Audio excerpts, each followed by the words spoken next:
ఇందు మూలంగా 50 మందికి తెలియజేయనిదేమనగా ఊరికి కొత్తగా వచ్చిన యాండ్రాయిడ్ తన తండ్రి పెదరాయుడు అని ఆస్తిలో వాటా పంచమని రచ్చబండిని ఆశ్రయించడం వలన గ్రామ పెద్దలందరూ రేపు 11 గంటలకు రాయుడు గారి ఇంటికి రావాల్సిందిగా కోరుచున్నాము.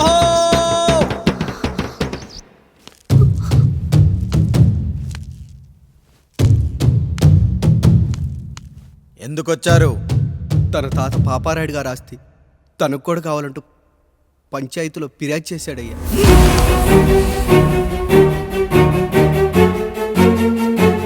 మస్తా గారు ఆ దస్తావేజులు ఇవ్వండి. అయ్యా మరి మా సంగతి ఏంటి? అడగరేంటి? అవునన్నయ్యా, ఈరోజు మీ పన్మేష్ కొడుకొచ్చాడు, రేపు ఆ పాల్దాన్ కూతురు వస్తుంది. ఇలా వచ్చినోళ్ళంతా మీ సంతానమేని తెలిసాక అదిగో ఆ కాముడు చెప్పినట్టు మా ఆయన వాటా కిందో బాత్రూము, నాకో సబ్బు బిల్ల, నా పుట్టబోయే బిడ్డకు ఒక బొట్టు బిల్ల, ఇదే మిగులుతుంది. అయినా ఊరి జనాభా కన్నా అన్నయ్య పిల్లల సంఖ్య ఎక్కువైపోతుంది. వాళ్ళందరూ ఇంటి మీదకి వచ్చేలోపు మా ఆస్తి మాకు ఇచ్చేస్తే మా బతుకులు మేము బతికేస్తాంగా. అవునన్నయ్య, మా ఆస్తి మాకు కావాలంతే. ఎవరిని పట్టుకుని ఏం మాట్లాడుతున్నారయ్యా? ఉన్నప్పటి నుంచి ఆయన మిమ్మల్ని సాగుతూ ఉన్నారు. ఈరోజు పెరిగి పండయ్యాక మా దారి మేము చూసుకుంటా అనడం న్యాయం కాదయ్యా, న్యాయం కాదు. ఏ ఆయన నీకో కొడుకునిచ్చాడా? వాడి పేరేంటి? ఐఫోనా? ఎరా ఆస్తి కావాలా? 4 బ్రష్లతో తోముకుంటే ఎక్కడ విడిపోతామో అని నా బ్రష్ టూత్ పేస్ట్ నీకు త్యాగం చేసినప్పుడు అప్పుడు అడగాల్సిందిరా అన్నయ్య ఆస్తి కావాలి అని. ఎరా నేను వాడిపారేసిన లంగోటాలు మార్చి మార్చి చొక్కాలు చేతిగుడ్డలుగా వాడారే, అప్పుడు అడగాల్సిందిరా అన్నయ్య ఆస్తి పంచు అని. నువ్వు 6 నెలల పసిగందుగా ఉన్నప్పుడు పాల కోసం ఏడుస్తుంటే నిన్ను తీసుకెళ్లి పసుల దొడ్లో కట్టేశానే, అప్పుడు అడగాల్సిందిరా అన్నయ్య నాకు ఆస్తి కావాలి. మా తండ్రి గారు పాపారాయుడు పోలికలు నాకు, నా పోలికలు ఆండ్రాయిడ్కి. అసలు మా కుటుంబంలో ఏ పోలికలు లేని మీకు ఎందుకు ఇవ్వాలరా ఆస్తి? ఆస్తి లేదు, గీస్తి లేదు. Get out, get out, get out, get out, get out, get out అని నేను అనొచ్చు, కానీ అనగలనట్రా? అనలేను. ఎందుకంటే మీరంతా నా తమ్ముళ్ళు, నా చెల్లెళ్ళు. రక్తం తాగిన దోమ కూడా వెళ్ళేటప్పుడు కృతజ్ఞతగా ఏ మలేరియానో టైఫాయిడో వదిలి వెళ్తుంది.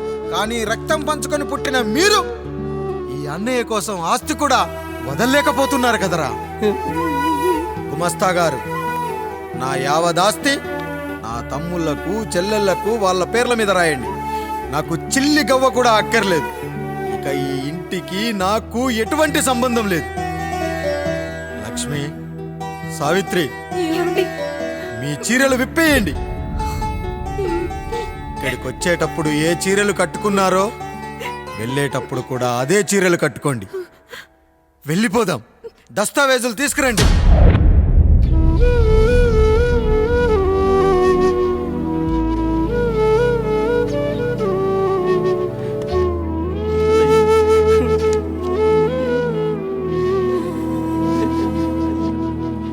ఇక ఈ ఇంట్లో నా పేరు వినపడితే నా తమ్ముళ్ళు చెల్లెళ్ళు బాధపడతారయ్యా. ఈ ఇంట్లోనే కాదు, ఈ దస్తావేజులో కూడా నా పేరు ఉండకూడదు. నేను ఇక్కడ సంతకం పెట్టి వీళ్ళ మనసు నొప్పించలేను. అయ్యా, మొత్తం వదిలేసి మీరెలా బతుకుతారయ్యా? ఎండకు నీడలా, వర్షానికి గొడుగులా నన్ను ఇన్నాళ్ళు కాపాడింది. కష్టాల్లో సుఖాల్లో నాకు తోడుగా నిలిచింది. నా నిజమైన ఆస్తిని, కుటుంబ గౌరవాన్ని కాపాడింది. ఇదేరా నా ఆస్తి, అంతస్తు. ఇదే మా నాన్నగారిచ్చిన లంగోట. బంగారం లాంటి తమ్ముళ్ళే లేనప్పుడు నాకు మాత్రం ఈ బట్టలెందుకురా? వెతికిన దొరకదే రూపం, అరి పిలిచిన పలకదే ప్రాణం. వెతికా నువ్వు నడిచిన దారుల్లో, బ్రతికే నువ్వు విడిచిన శ్వాసల్లో. హో నీడనడిగా, గాలినడిగా, ఎక్కడని నా ప్రాణం. ఏరునడిగా, ఊరునడిగా, ఎందుకని మౌనం బాధనను విడువనని తడిమినది వెంటపడి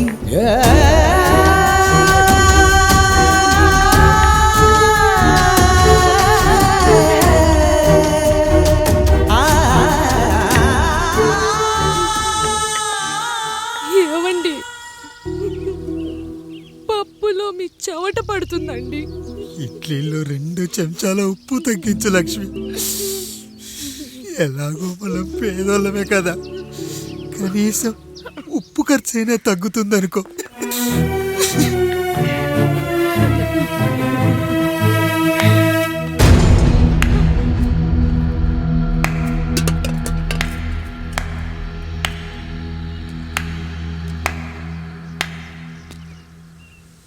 పప్పు రుబ్బుతున్నావా పెదరాయుడు? ఎవడికైనా చేసిన పాపం పండుతుంది అంటారు, నీకు మాత్రం అదిగో అలా పిండయింది. అరే రే రే రే రే, చేతి నిండా భార్యలు, ఇంటి నిండా బంధువులు, బీరువా నిండా డబ్బులు, ఊరి నిండా జనాలు. ఏరి ఎక్కడ? ఇంటర్వెల్ ముందు ఇంటర్ చదివే కుర్రాడు ఏదో ఆవేశంగా డైలాగులు చెప్పాడు, సెకండ్ హాఫ్ కు మర్చిపోతాడు అనుకున్నావు కదూ? మర్చిపోవడానికి నువ్వు నాకు ఇచ్చింది అప్పు కాదు, ద్రోహం. అమ్మ వచ్చిన ప్రతిసారి అడిగేవాన్ని, అమ్మా నాన్నెక్కడా అని. నీ గురించి తెలిసాక నీ ముందుకొచ్చా, నీ బ్రతుకుని ఇక్కడి దాకా తీసుకొచ్చా. పిక్చర్ అభి బాకీ హే మేరా పితాజీ. నిన్నిలాగే వదిలేస్తే ఈ ఆండ్రాయిడ్ తో వదలవు. సామ్సంగ్లు, హెచ్టీసీలు, లెనోవాలు అంటూ కనిపారేస్తూ మా అమ్మ లాంటి వాళ్ళ కోసం తిరుగుతూనే ఉంటావు.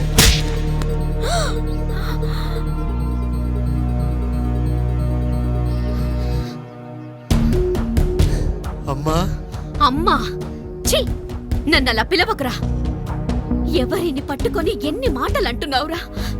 రాయికి వరమిచ్చిన రాముడు దేవుడైతే, ద్రౌపదికి చీరిచ్చిన కృష్ణుడు దేవుడైతే, నాకు బిడ్డనిచ్చిన ఆయన కూడా దేవుడేరా.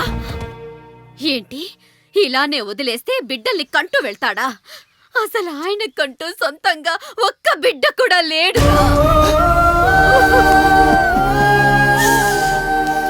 అసలు ఏం జరిగిందో తెలుసా? మీరుండండి అయ్యా, ఉండండి. మొదటి భార్యని చేసుకున్నాక పిల్లలు పుట్టలేదని 2వ పెళ్లి చేసుకున్నారు. ఆవిడకి పుట్టలేదు. 3వసారైనా తగులుతుందనుకున్నాం, తనకే పుట్టలేదు. పిల్లల కోసం పెళ్ళాలని మార్చాడే కాని వాళ్ళని వదిలేయలేదురా. అదిరా మా పెద్దయ్య మనసు. ఆయన దగ్గర బాణం ఉంది కానీ లేదురా, అసలు నీ తండ్రి ఎవరో నీకు తెలుసా?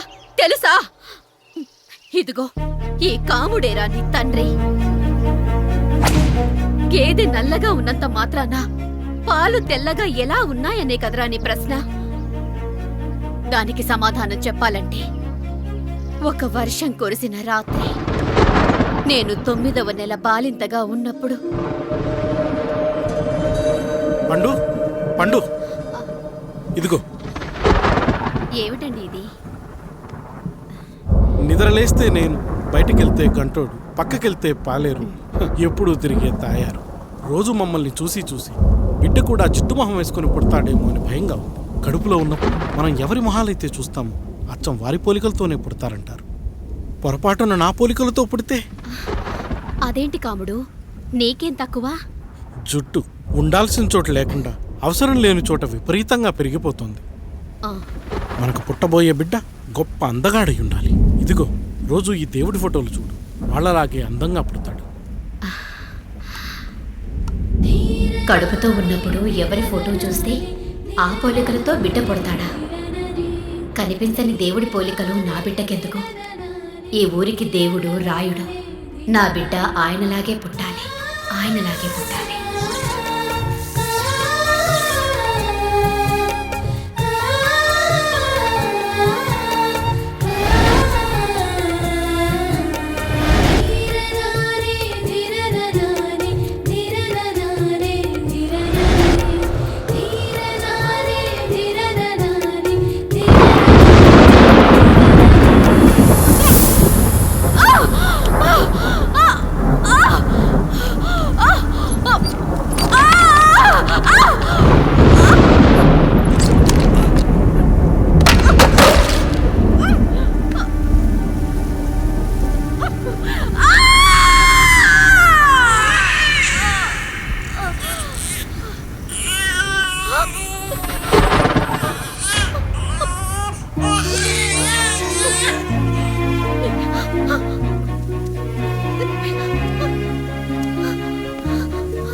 ఏంటి పండు ఇలా వచ్చావు? అయ్యా, తప్పు జరిగిపోయింది పెద్దయ్య. ఏం జరిగింది? అసలే నువ్వు ఒట్టి మనిషి కూడా కాదు. ఒక్కసారి ఇటు చూడండి అయ్యా.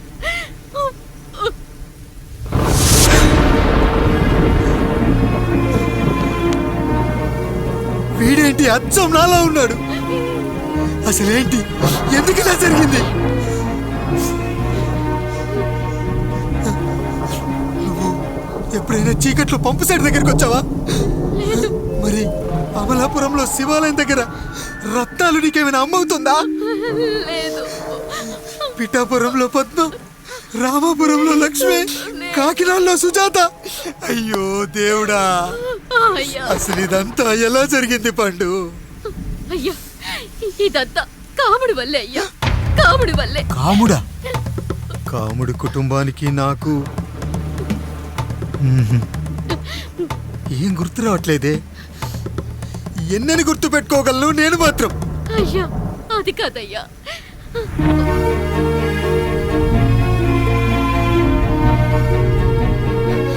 అలా రోజు మీ ఫోటో చూసి చూసి అచ్చం మీలాగే పుట్టాడు. అయ్యో, నా పోలికతో బిడ్డ కావాలనుకోవడం ఏంటి పండు?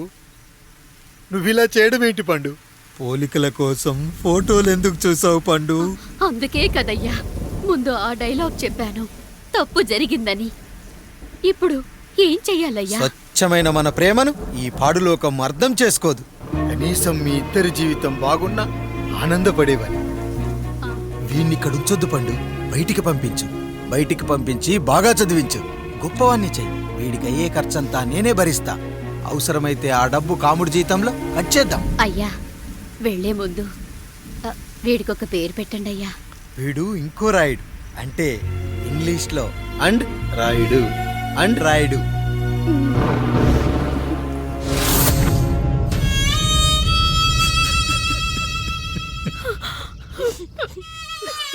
ఇది రా నీ కథ, నా గతం. నిన్ను చదివించడం కోసం ఆయన మీ నాన్న జీతంలోంచి నెలకి 3,000, 4,000 కోసేసిచ్చేవారు. అప్పుడు ఆయన పడిన బాధ పగవాడు కూడా పడకూడదు. చూసావారా, దేవుడు లాంటి పెద్దయ్యని అనవసరంగా అనుమానించడం ఎంత పెద్ద తప్పు చేశావో అర్థమైందా? ఒకడు నిమ్మకాయ పెట్టి పసుపు వేసి ఉప్పు కలిపి పులిహోర చేయొచ్చు, కానీ ఆ పులిహోర ఎప్పటికీ దేవుడి ప్రసాదం. నువ్వు ఆ దేవుడి ప్రసాదం. ఇక ఆయనే మీ నాన్న. చూసావా అమ్మా, ఈ రోజు నుంచి నాకు 3 అమ్మలు, 2 నాన్నలు. నీకు మాత్రం ఒక్కడే భర్త, నాన్నకు మాత్రం ఒక్కటే భార్య. మా నాయనే. అయ్యా, బిడ్డను ఒక్కసారి ఎత్తుకొని తిప్పండి అయ్యా. బాబు, నాన్నా,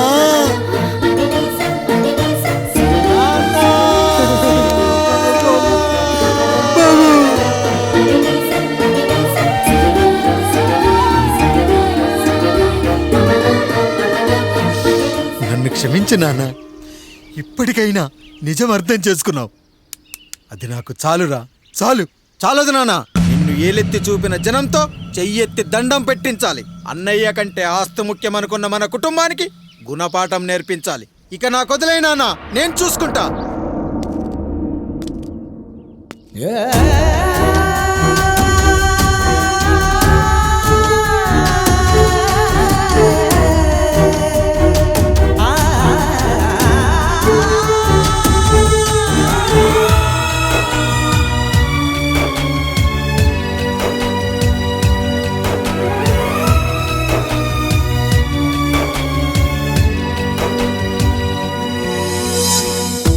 మనసుకే తగిలిన గాయం తుడిచేది ఇంకెవరు?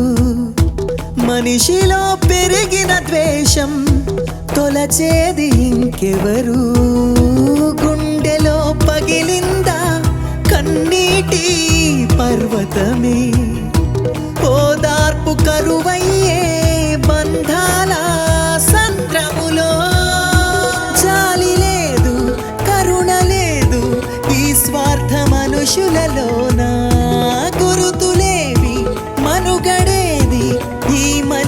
మంచితనాన బాధనను విడువనని నవ్వినది వెంటపడి.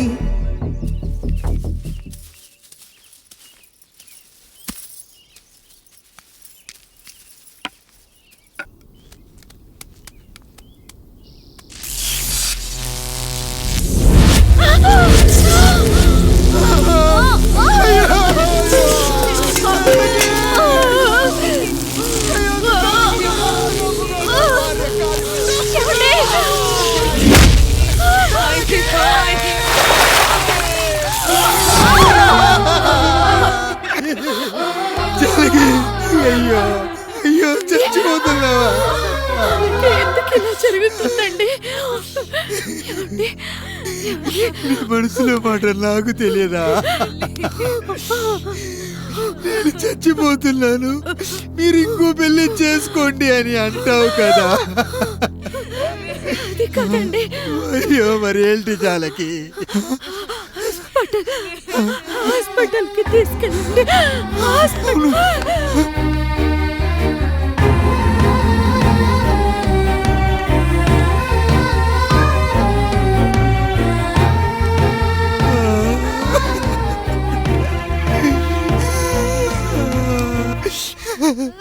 జానకి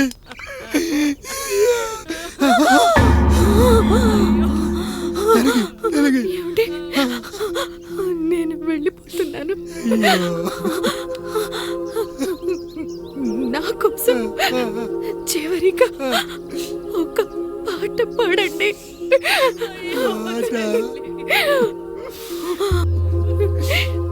ఎల్లరిని ఏదరికి చేర్చిన సంగ్రామం. వద్దండి. కష్టాల్లో కూడా మీరు కన్నీళ్ళు పెట్టకూడదండి. వెళ్ళే ముందు అక్కతో కలిసి ఒక మంచి ఊపున్న పాట పాడండి.